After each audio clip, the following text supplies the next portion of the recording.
Segunda de Crónicas 19. Segunda de Crónicas 19:1. El profeta Jehú amonesta a Josafat. Josafat, rey de Judá, volvió en paz a su casa en Jerusalén, y le salió al encuentro el vidente Jehú, hijo de Ananí, y dijo al rey Josafat: ¿Al impío das ayuda y amas a los que aborrecen a Jehová? Por esto ha caído contra ti la cólera de Jehová.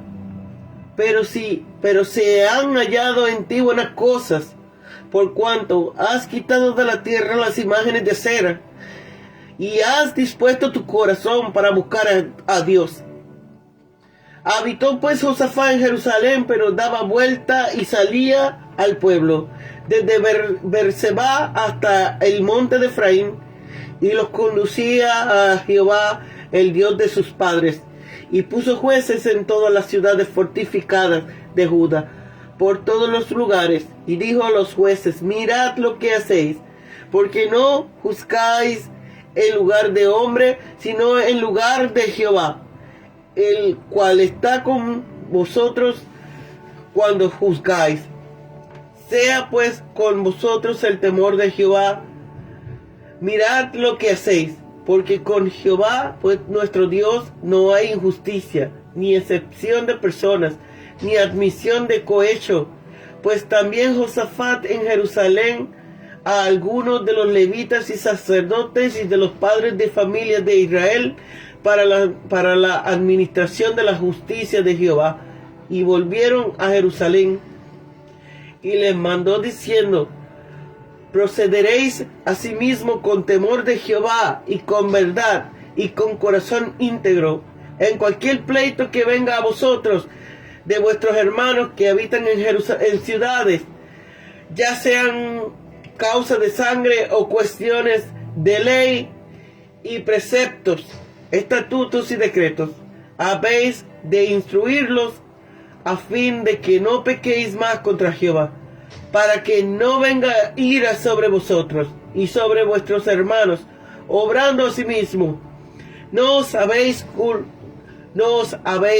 culpable.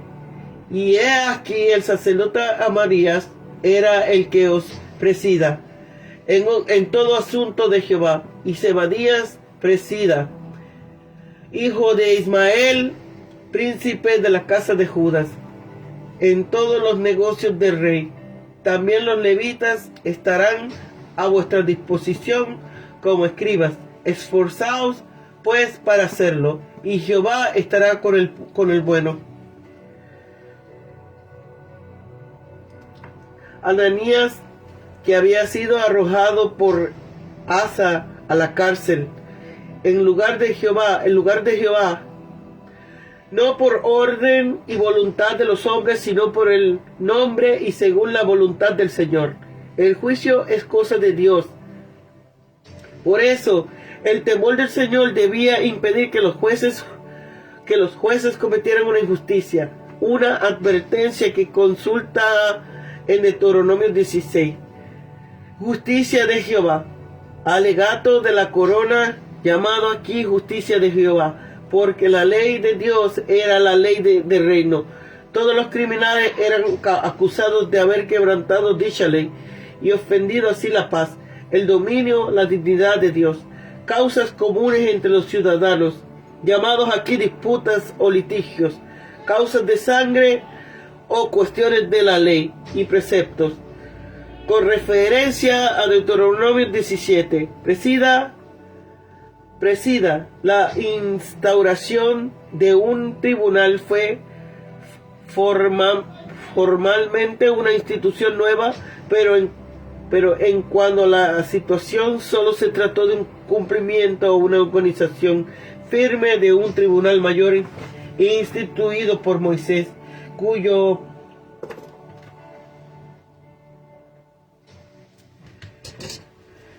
oficio hasta entonces había sido realizado en parte por los sumos sacerdotes o por uno de los jefes civiles del pueblo, los jueces y reyes. Cuando Moisés puso jueces sobre el pueblo, les ordenó a estos presentar ante él las cosas que les parecían demasiado difíciles, a fin de juzgarlas después de haberse aconsejado con Dios. Respecto al futuro, ordena más tarde que los jueces de los diversos pueblos y ciudades debían llevar a los casos más difíciles entre los sacerdotes levíticos y presentar al juez en el lugar del culto central, y que éste decidiera, presuponiendo que Israel no solo tendría en todo momento un sumo sacerdote que pudiera preguntar por medio de Urim y Tumim la voluntad divina, sino que también debía tener un jefe principal para las querellas civiles en el lugar del santuario central, que juzgaría en suprema instancia en la congregación de los sacerdotes, similar al sumo sacerdote. En base de estas ordenanzas mosaicas, Josafat instaló un tribunal mayor en Jerusalén, con el sumo sacerdote y un presidente civil en la cabeza, para la decisión de las querellas que hasta ese tiempo había decidido solo el rey o en conjunto con el sumo sacerdote.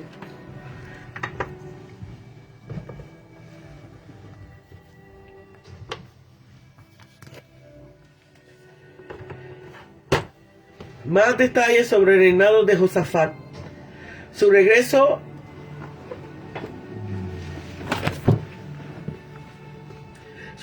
a salvo a Jerusalén, la reprensión que recibe por su unión con Acab, el interés que a raíz de esto puso en la reforma de su reino, las instrucciones que dio a sus jueces, tanto a los de la comarca de rango inferior como a los que en la capital ostentaban su presuma magistratura.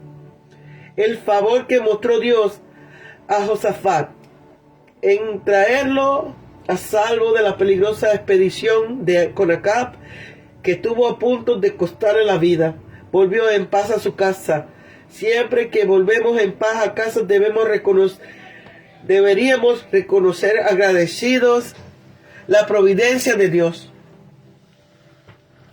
en proteger nuestras vidas y venidas. A Josafat le fue peor de lo que se merecía, en enviarle una reprensión por su unión con Acab. Es una bendición recibir a tiempo un reproche, para que podamos arrepentirnos y enmendar el error antes de que sea demasiado tarde. El profeta por quien le vino la reprensión fue Jehú, el hijo de Ananí. El padre había sido un fiel profeta en el reinado anterior, como lo muestra el hecho de haber sido encarcelado por decir la verdad al rey Asa. Y el hijo no se intimidó por eso, sino que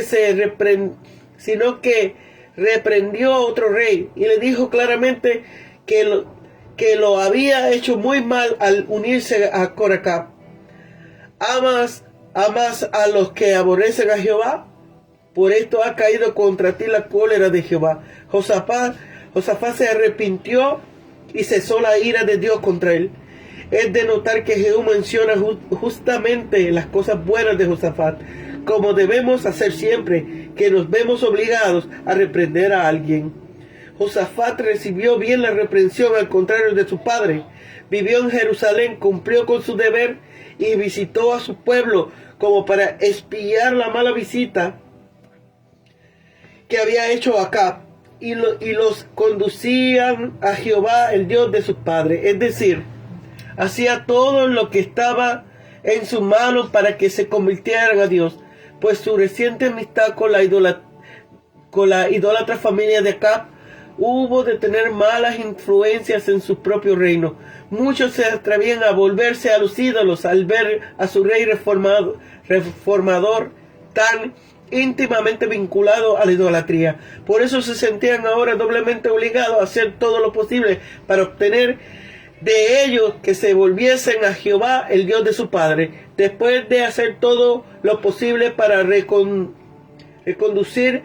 a su pueblo al buen camino. Josafat procura ahora que continúe bajo la influencia de buenos magistrados. Anteriormente le habían enviado predicadores que le enseñasen la ley de Dios, pero ahora creyó conveniente establecer jueces que pusieron en ejecución las leyes y atemorizaran a los malhechores. Instituyó tribunales de justicia de primera instancia en distintas ciudades del reino. Los jueces que de estas cortes habían de mantener en el pueblo el culto del verdadero Dios, castigar la violencia de la ley y decidir controversias personales. Mirad lo que hacéis. Les repite, es decir, cumplid a conciencia con vuestro oficio y evitad errores. Grave es la responsabilidad de los jueces, pues depende mucho de que den sentencia justa. Les advierte que actúen como representantes del Dios infinito justo, a quien tiene doble motivo para temer. Instituyó un tribunal supremo en Jerusalén de última instancia, al que había de apelarse en los casos más difíciles. Allí estaría bajo la inspección del rey. La causa que habían de verse en este tribunal eran las dos clases: alegatos de la corona, llamados aquí justicia de Jehová, porque la ley de Dios era la ley del reino. Todos los criminales eran acusados de haber quebrantado dicha ley y ofendido así la paz, el dominio y la dignidad de Dios. Causas comunes entre ciudadanos, llamados aquí disputas o litigios, causas de sangre o cuestiones de ley y preceptos. Con referencia a Deuteronomio 17:8, desde la cesión de las 10 tribus del norte, todas las ciudades de refugio, excepto Hebrón, pertenecían al reino de Israel. Por lo tanto, hemos de suponer que en estos casos se usaba principalmente como santuario de refugio los atrios del templo o los cuernos del altar. De ahí que el juicio de los homicidas fuese reservado al tribunal de Jerusalén. Los jueces de este tribunal se escogían de entre los más expertos levitas y sacerdotes, doctos en la ley, eminentes por su prudencia y de probada integridad, y entre los jefes de la casa de Judá, personas de edad y experiencia. Los dos jefes o presidentes de este tribunal, Amarías, el sumo sacerdote, había de presidir en la causa religiosa. Zebadías, primer ministro del rey, había de presidir en todas las casas civiles. Oficiales de inferior rango en el tribunal. También los levitas estarán a vuestra disposición como escribas. Deben esmerarse en actuar apoyados en sanos principios, con temor de Jehová, con verdad y con corazón íntegro. Han de actuar con toda decisión y denuedo, sin temor a los hombres. Esforzaos pues para hacerlo, y Jehová estará con el bueno.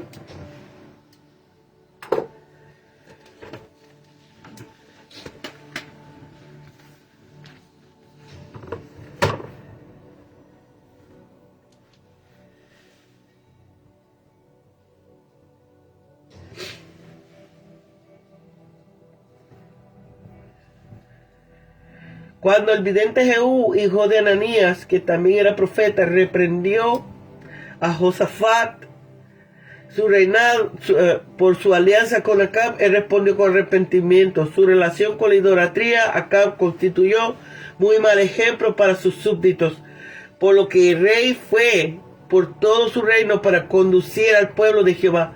También estableció un sistema jurídico conforme a la ley mosaica, Deuteronomio 16, 18 al 20. Esto justo con el hecho anterior de enviar maestros por toda su tierra demuestra el extremo respeto de Josafat por la escritura. Estos hechos también eran una prueba de la preocupación por sus súbditos y su deseo de actuar con fidelidad como regentes de Jehová. La exhortación del rey procedía de la ley. Reforzó los mandamientos originales del Señor a aquellos que iban a actuar como jueces de su pueblo, debido a que estaban juzgando al pueblo con el pacto divino, y que él estaba viendo todo lo que se hacía. Los jueces debían temer a Jehová y mirar bien lo que se hacía. También estableció jueces en la capital, Jerusalén, donde se extraía los casos difíciles. El sacerdote María se encargaría de los asuntos religiosos. Zebadías, príncipe de la casa de Judá, era el responsable de los asuntos civiles. Los levitas servían como oficiales.